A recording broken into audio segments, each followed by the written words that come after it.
খুশির জোয়ার লেগেছে, কি ব্যাপার বেশ? হ্যাঁ নাও চা খাও। তুমি কি ভাবছো যা কিছু রসবোধ শিল্পবোধ সব তোমার একারই আছে? হ্যাঁ, প্রত্যেকটা মানুষেরই আছে। তা যাই হোক, এখন ওই জায়গাটার ব্যাপারে তুমি কি ঠিক করলে সেটা বলো। জমিটা খুব ভালোই, বুঝলে। আমি যা দেখলাম, আর যাতায়াতের ব্যবস্থাটাও খুব ভালো। সত্যবতীর তো অনেক দিনের ইচ্ছে যে নিজের মতো করে একটা বাড়ি করে দক্ষিণ কলকাতায়। আসলে হয় কি, নিজের বাড়ি করলে ওই নিজের মতো করে ঘরদোরগুলো করা যায়, তারপরে সত্যবতীর অনেক দিনের ইচ্ছে একটা বড় রান্নাঘর হবে। জানতে পারলে বেশ খুশি হবে। আচ্ছা, যারা সামনে অত বড় একটা চওড়া রাস্তা, এটা কিন্তু সহজে পাওয়া যায় না। একদম ঠিক। যাই হোক, এখন যা সিদ্ধান্ত নেওয়ার তুমি নিয়ে ফেলো। না, সিদ্ধান্ত নেওয়ার কথা বললেই তো এরকম চট করে নেওয়া যায় না। কেন? না, আমি ভাবছিলাম, দেখো আমাদের তো এই ছোট ছোট ঘরে থেকে অভ্যেস সারা জীবন। হঠাৎ করে যদি একটা পেল্লায় বাড়ি হাঁকিয়ে বসি, তিনটে তো প্রাণী, কি করব? অত বড় বাড়িতে ঘোরাঘুরি করব? কি আশ্চর্য, ওখানে গেলেও তোমার অভ্যাস হয়ে যাবে। এখানে এরকমভাবে আছো বলে একরকম। তাছাড়া নিজের সন্তানের কথা তো ভাবতে হবে। শুধু কি তোমরাই ভোগ করবে বাড়িটা? সন্তানদের কথা ডেফিনেটলি। দেখো, মেয়ের ব্যাপার যদি বলো, সে চলে যাবে শ্বশুর বাড়ি। আমার বাড়িতে তো থাকতে আসছে না সে। আর যদি ছেলে হয়, তা ছেলের হচ্ছে ওই ছেলের বউ আসবে, আর তার সঙ্গে সত্যবতী, মানে তিনি মানিয়ে থাকতে পারবেন কিনা সবকিছু আমার তো খুব চিন্তা। না না, ভবিতব্য নিয়ে তুমি যদি এত চিন্তিত হও তাহলে তো মহা মুশকিল। তাছাড়া আর একটা বিষয় আমার খটকা লাগছে, জানো। আবার কি হলো? তুমি বোধহয় ব্যাপারটা নজর করো। ওই যে ওই জমিটার পাশে এক ভদ্রলোকের বাড়ি আছে না? আমি দেখলাম ওই ভদ্রলোক ঘন ঘন আমাদের কাছে আসছেন আর খুঁটিনাটি বিষয়ে জিজ্ঞাসাবাদ করছে। এই যে ওনার অনুসন্ধিৎসা, এই ব্যাপারটা কিন্তু আমার ভালো লাগছে না। না দেখো, মানে আমাদের যে ধরনের কাজ, সেখানে তো একটু প্রাইভেসি প্রয়োজন নাকি? হ্যাঁ, এমনও হতে পারে তারও হয়তো এরকম গোয়েন্দাগিরির অভ্যাস আছে, সে রপ্ত করার চেষ্টা করছে। বাবা, তাহলে ওই দুটো বাঘ একই জঙ্গলে থাকলে তো মুশকিল, শিকারে ভাগাভাগি পড়ে যাবে। কিন্তু যাই বলো, ওই যে একটি ছেলে একটি মেয়ে, বেশ অল্প বয়স্ক, সম্ভবত স্বামী স্ত্রী, ওই যে দোলনায় দুলছিল, হ্যাঁ। আরো কি সব আধিক্ষেতা করছিল না, ওইটা কিন্তু খুব খারাপ বিশদ দৃশ্য। এটা আমার মোটেও ভালো লাগেনি। এই একটাই মাত্র খটকা ওই জায়গাটা সম্পর্কে আমার। আসলে কি জানো তো অজিত, তুমি ওই কল্পনার রাজ্যে থাকতে থাকতে এই বাস্তব জগৎটা সম্পর্কে তোমার আইডিয়াগুলো না সব ফিকে হয়ে গেছে। রাগ হয়ে গেল অমনি। আরে বাবা, ওগুলো আধিক্ষেতা নয়, ওগুলো হচ্ছে ভালোবাসা। বিয়ে করনি তো, বুঝবে কি করে? ভালোবাসা? হ্যাঁ। আশ্চর্য, ছাগলের মতো গুতুগুতি করছে, ওটা ভালোবাসা? বাবা, ভালোবাসার আজকাল এরকম ধরন হয়েছে বুঝি? না গো, এটা হাসি মস্করার ব্যাপার নয়, এটা একটা চিন্তা ভাবনা করে যে কোনো একটা ডিসিশনে আসতে হবে আমাদের। তাড়াতাড়ি তাড়াতাড়ি ঠিক করো, যেরকম জায়গা পড়ে থাকবে না কিন্তু, যে কেউ নিয়ে নেবে। কিন্তু কেন জানি না অজিত, আমার আমার মনটা কিরকম মানে খুঁতখুত করছে। এতগুলো টাকা পয়সার ব্যাপার, আর তাছাড়া একটা শর্তের কথা তোমার মনে আছে তো? কি? তুমি কিন্তু নিজে মুখে বলেছো যে সমস্ত কনস্ট্রাকশনের যা যা দায়িত্ব সব তুমি নিজে পালন করবে। আমি কিন্তু এর মধ্যে নেই। শুধু তোমাকে বলিনি, সেটা সত্যবতীর সামনে বলেছি। হ্যাঁ। এবং এখনো সেটা বলছি যে সমস্ত দায়িত্ব আমার, তুমি খালি হ্যাঁটা বলে ফেলো। এতগুলো টাকার ব্যাপার শেষে যদি আহা, আগে পথে নামো, তারপরে সব কথা চিন্তা করতে পারবে। এত মানুষ বাড়ি করছে, আশ্চর্য। বলছো? হ্যাঁ বলছি। তবু আমার মনটা কিরকম খুঁতখুত না করছে। তাহলে আমি সত্যবতীকে গিয়ে বলছি। না না না না, থাক। অনেক ভালো কাজ তুমি করেছো, আর মা মনসাকে ধুনোর গন্ধটা দিতে হবে না। না ঠিক আছে, আমি আমি সিদ্ধান্ত নিয়ে ফেললাম যে বাড়ি হবে। তাহলে আমি সিদ্ধান্তটা নিয়ে ফেলি, এই কথা আমি সত্যবতীকে। একদম না, এই শুভ কাজটা অন্তত তুমি আমাকে করতে দাও, আমি গিয়ে দেবীকে এই সংবাদটা দিই। যথা আজ্ঞা। সত্যবতী, সত্যবতী, সত্যবতী। অবশেষে তাহলে ব্যোমকেশের বাড়িটা হচ্ছে।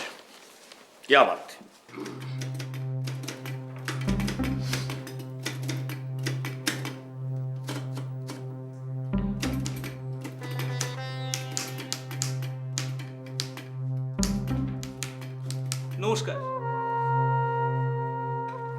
আপনি?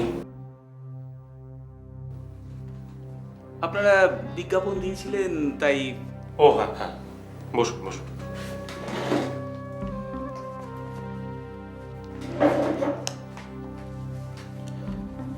আপনার নাম? আমার নাম শ্রীযুক্ত প্রফুল্ল দে। কি করেন আপনি? আমি একজন ইলেকট্রিক মিস্ত্রি। ও, ইলেকট্রিক মিস্ত্রি।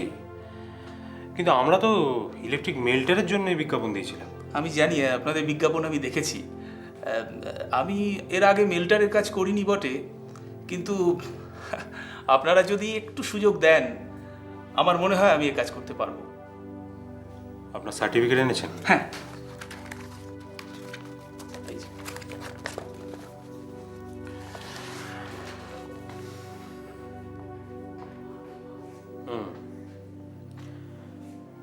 তো আগে যেখানে কাজ করতেন তারা আপনাকে ছাড়ালেন কেন?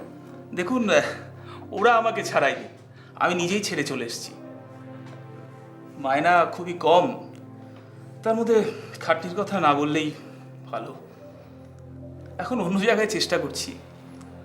আপনারা যদি এ ব্যাপারে একটু সুযোগ দেন আমাকে তাহলে খুবই ভালো হয়।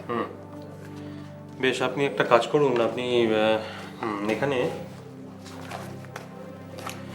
এখানে একটু আপনার নাম ঠিকানাটা ভালো করে লিখে রেখে যান, তারপর দেখছি।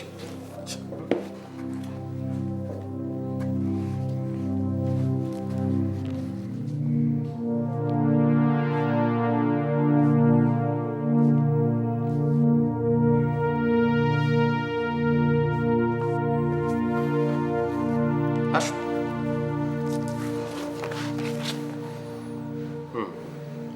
ঠিক তাহলে আছে। হ্যাঁ, আপনি এখন আসুন, আমরা আপনাকে খবর দেব। আচ্ছা, নমস্কার।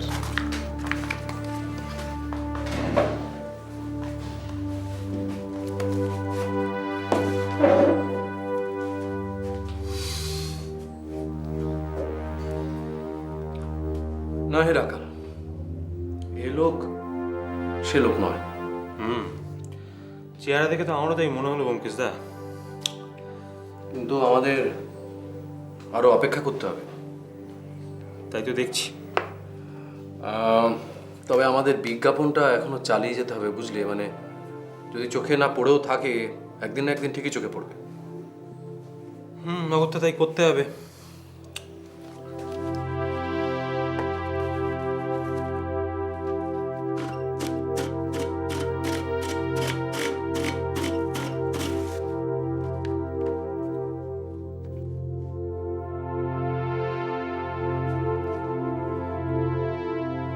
ব্যোমকেশ দা, কি করবেন?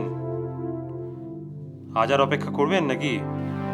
ও বাবা, না না, আর অপেক্ষা করে কাজ নেই। তার চেয়ে এক কাজ করো, আমার বাড়িতে চলো, ওখানে বরং চা টা খাবে।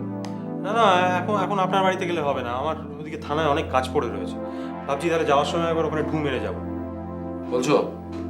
বেশ, চলো। চলুন।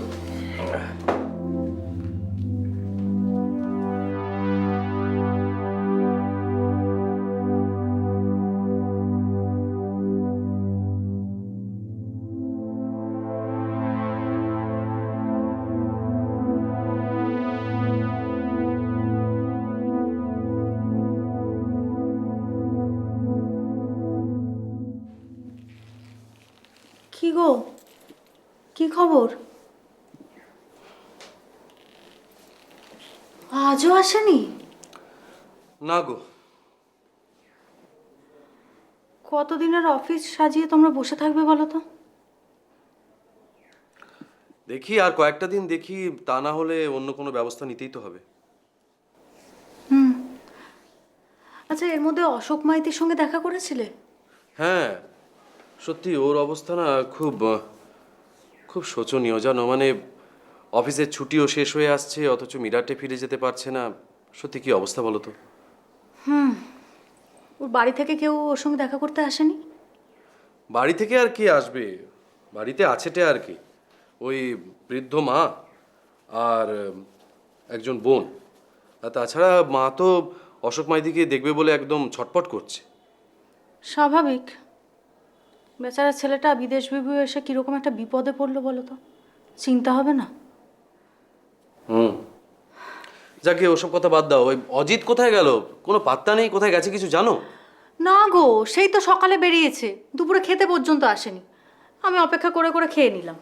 না না, এই জবে থেকে এই প্রকাশনার কাজটা নিয়েছে না, আমি বেশ লক্ষ্য করছি ওই লেখালেখির কাজটা একবারে শিখেই তুলে দিয়েছে। আরে বাবা, সন্ধেবেলা ঘরে ফিরে যে দু একটা গল্প করব তারও উপায় নেই, আশ্চর্য। বারে, আর তুমি নিজে যখন সরকারি কাজে দিনের পর দিন বাড়ির বাইরে থাকো, তখন যে ঠাকুরপো বাড়িতে একা একা বসে বসে বোর হয় তার বেলা। আমি জানতাম তুমি সব সময় ওই ঠাকুরপোর কোলে ঝোল টেনে তুমি কথা বলবে। হ্যাঁ, যাকে ওসব কথা বাদ দাও। বলছিলাম ওই কেয়াতলার জমিটার কথা বলছিল, সেটার কি হলো? খোঁজ খবর কিছু নিয়েছে? আরে বাবা, এভাবে ফেলে রাখলে তো চলে না। ফেলে যে রাখছে সেটা তুমি বলছোই বা কি করে? এমন তো হতে পারে যে ঠাকুরপো ওই কাজেই ব্যস্ত রয়েছে। কি জানি বাবা, তুমি জানো আর তোমার ঠাকুরপো জানে। যাকে বলি, খুব খিদে পাচ্ছে, রাতের মেনু কি করেছো? বাবা, হঠাৎ রাতের মেনু দিয়ে কি হবে গো? না মানে, আজকে একটু লুচি আর পাঁঠার মাংস খেতে ইচ্ছে করছে, করবে? হ্যাঁ, কোনো অসুবিধা নেই। ময়দা তো বাড়িতেই আছে, আমি লুচি করে ফেলছি। কিন্তু পাঁঠার মাংসটা তো তোমাকে বাজার থেকে কিনে এনে দিতে হবে। আমাকে বাজারে যেতে হবে? এই জন্য বলি, অজিত না থাকলে না খুব মুশকিলে পড়ে যাই। যাকগে, আমি যাচ্ছি, তুমি আমাকে এক কাপ চা খাও আগে। ঠিক আছে, আমি যাচ্ছি। চা খেতে চাইলে এমন করে, আশ্চর্য।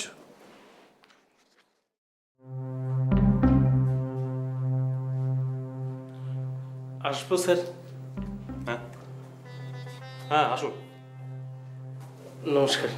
নমস্কার স্যার, নমস্কার। আমি বিজ্ঞাপন দেখে এসেছি। ও আচ্ছা, বসুন।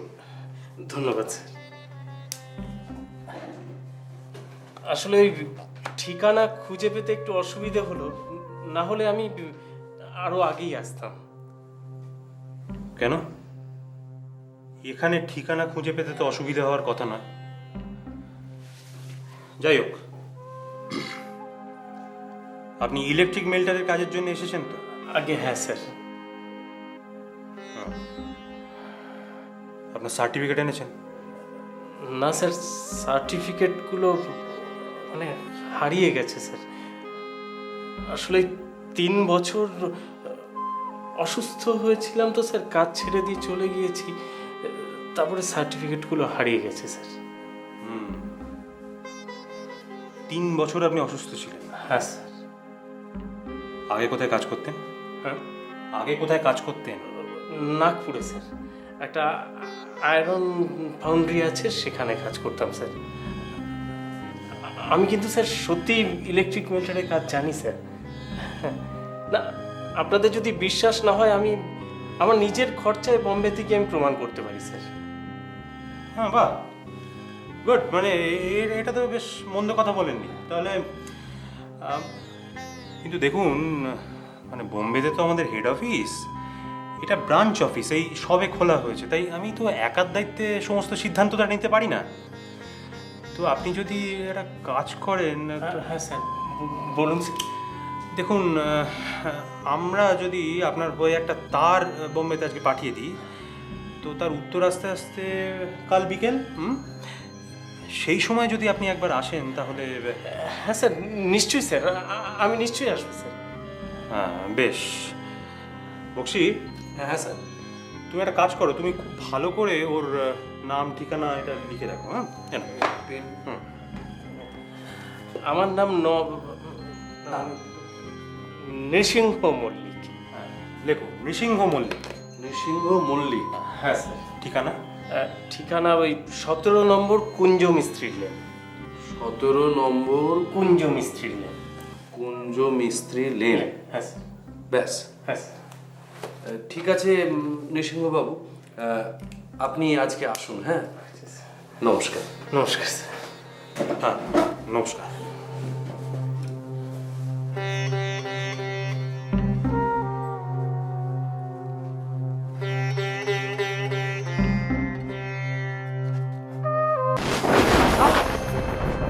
মার্কা বাচ্চা, এই, 3 বছর ধরে আমি খুঁজছি।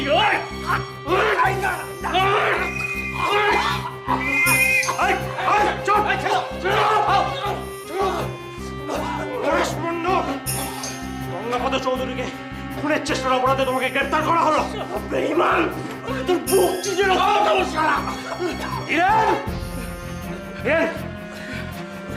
একটা কাজ করো তো।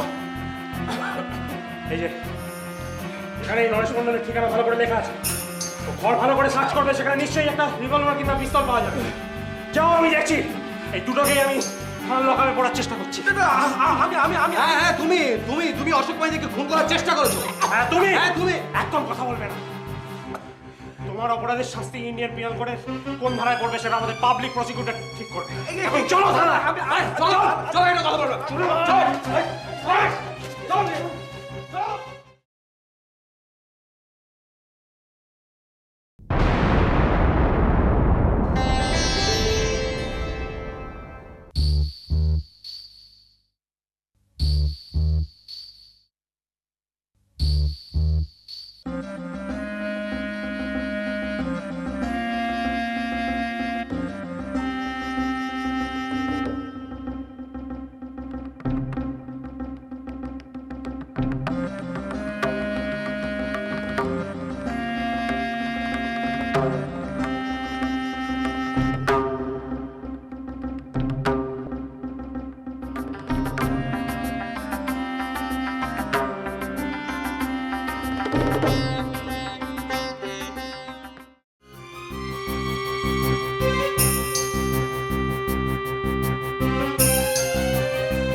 এরকম আরো অনেক সিনেমা দেখতে হলে ডাউনলোড করুন ক্লিক অ্যাপ।